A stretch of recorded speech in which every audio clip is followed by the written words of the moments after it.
Potomac Family Planning Center in Rockville, Maryland, a medically licensed and certified family planning clinic. We primarily provide surgical and medication abortion. We have provided compassionate care safely and confidentially to generations of women.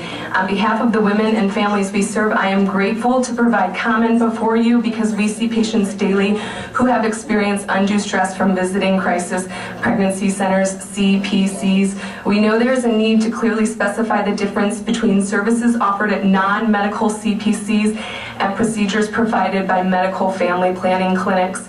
Accordingly, the Yellow Pages have classified non-medical pregnancy centers as abortion alternatives since the early 1990s, specifying they do not provide abortion services or abortion referrals. Medical family planning clinics are classified as abortion providers who perform abortion services or refer clients to businesses that do. Women obtaining abortion care after visiting a CPC commonly express fear over two myths regarding abortion.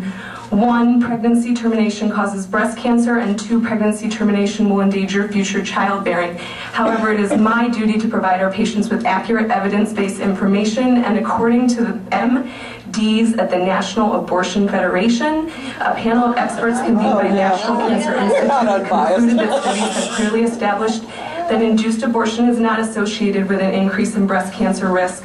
Furthermore, comprehensive reviews of the data have concluded that a vacuum aspiration procedure in the first trimester poses virtually no risk to future reproductive health.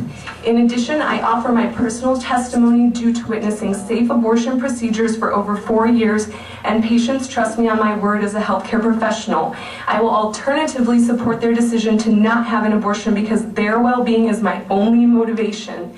Commonly, patients who have visited a local CPC prior to choosing abortion will indicate heightened fear, guilt, and shame on the day of their medical procedure in comparison to women who have not encountered overt backlash regarding their pregnancy decision. Some patients describe sensing a persuasion to carry the pregnancy to term during a CPC experience. They report concealing their questions about abortion in order to avoid unanticipated harassment. It is difficult to convey within 3 minutes the mental, emotional, and physical hardships our patients will endure when they know they need to obtain an abortion. Women who choose pregnancy termination do so for a multitude of complex and thoughtful reasons. As a medical facility providing dignified care and dedicated to removing barriers and undue stress imposed on our patients, it is our recommendation that the Montgomery County Council move to regulate the description of services offered by non-medical pregnancy centers so pregnant women are not misled when seeking information regarding their health care options. Thank you for the opportunity to present this statement, and I do welcome questions.